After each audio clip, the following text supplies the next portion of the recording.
أعوذ بالله من الشيطان الرجيم بسم الله الرحمن الرحيم واستعینوا بالصبر والصلاة. یہ سورۃ بقرہ کی آیت کا ایک حصہ ہے. ترجمہ ہے اس کا: اور مدد حاصل کرو صبر کے ساتھ اور نماز کے ساتھ. یعنی کہ دو چیزوں سے مدد لینی ہے، ایک صبر اور دوسرا نماز. حضرت قتادہ رحمۃ اللہ علیہ کہتے ہیں کہ یہ دونوں چیزیں اللہ کی طرف سے مدد ہیں، ان سے مدد لو. حضرت ابن عباس رضی اللہ تعالیٰ عنہ فرماتے ہیں کہ میں ایک مرتبہ حضور صلی اللہ علیہ وآلہ وسلم کے ساتھ سواری پر سوار تھا. حضور صلی اللہ علیہ وآلہ وسلم نے فرمایا: لڑکے، میں تجھے چند باتیں بتاتا ہوں، تجھے حق تعالی شانہ ان سے نفع دیں گے.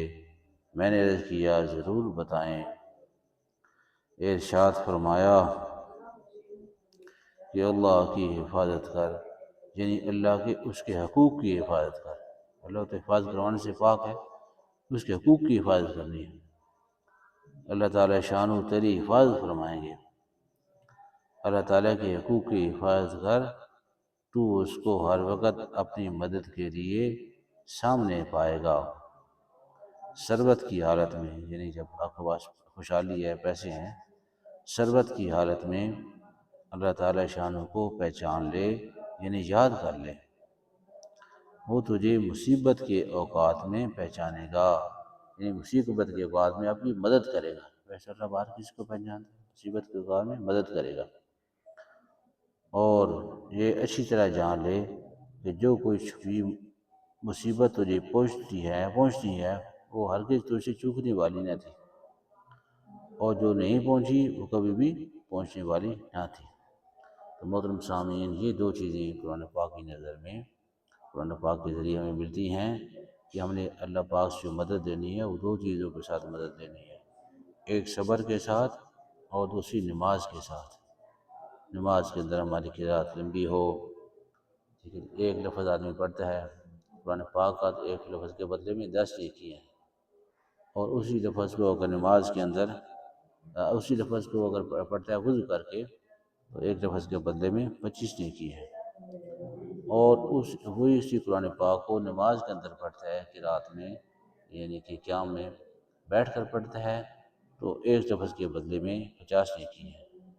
اور اسی قرآن پاک کو نماز کے اندر کھڑے ہو کر پڑھے گا تو ایک لفظ کے بدلے میں 100 نیکی ہے.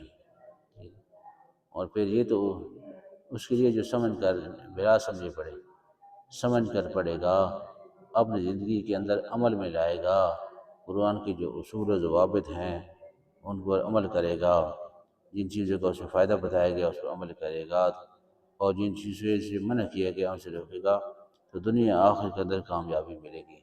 دنیا آخر میں اللہ پاک ترقی عطا فرمائیں گے. آج ہماری جو پریشانی کی سب سے بڑی وجہ، ناکامی کی وجہ یہ ہے کہ ہم نے قرآن پاک کی تعلیمات کو چھوڑ دیا ہے، حدیث نبی کو صلی اللہ علیہ وسلم کو چھوڑ دیا گیا ہے. قرآن پاک کی تشریح آپ صلی اللہ علیہ وسلم نے کی ہے، قرآن پاک کی تشریح آپ کی حدیثوں سے ملتی ہے. قرآن پاک کے معنی پر غور کرنا چاہیے، اللہ سے مانگنا چاہیے کہ اللہ اس کو ہماری ہدایت کا ذریعہ بنا دے، میری رہنمائی فرما دے، مجھے اس سے نفع عطا فرما دے کہ وہ میں کام کروں جس چیز سے قرآن پاک کا اس کا حکم دی ہے، اس کام سے رک جاؤں جس سے منع کی ہے، تو پھر اصل کامیابی ہے کہ قرآن پاک کو زندگی میں اپنا اور نہ بچھونا بنایا جائے. اور نہ بچھونا کیا ہے کہ ہر بار 24 گھنٹے کی زندگی قرآن پاک کے حکم کے مطابق ہو، نبی پاک صلی اللہ علیہ وسلم کے طریقے کے مطابق ہو. اس ایک ہی لفظ کی قیمت نہیں آدمی ادا کر سکتا، عمل کرے گا تو کتنا اجر ہے. آج تراویح جو ہے کیوں مشکل ہے کہ ہم جو غیر رمضان اس کی پریکٹس نہیں کرتے.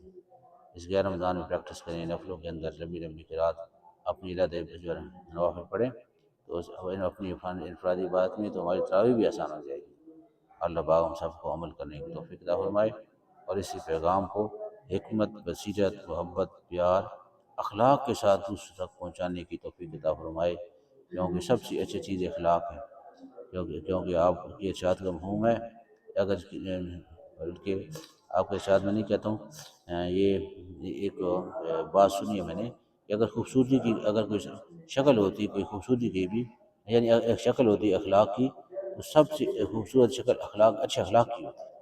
جی اپنے اچھے ہمیں اپنے اخلاق بنانے چاہیے، اور نبی پاک صلی اللہ علیہ وسلم حدیث جو ہے نا وہ اگر نقل کی جائے تو اس سے بڑی احتیاط کی ضرورت ہے۔ اللہ پاک کو بیشی معاف فرمائے۔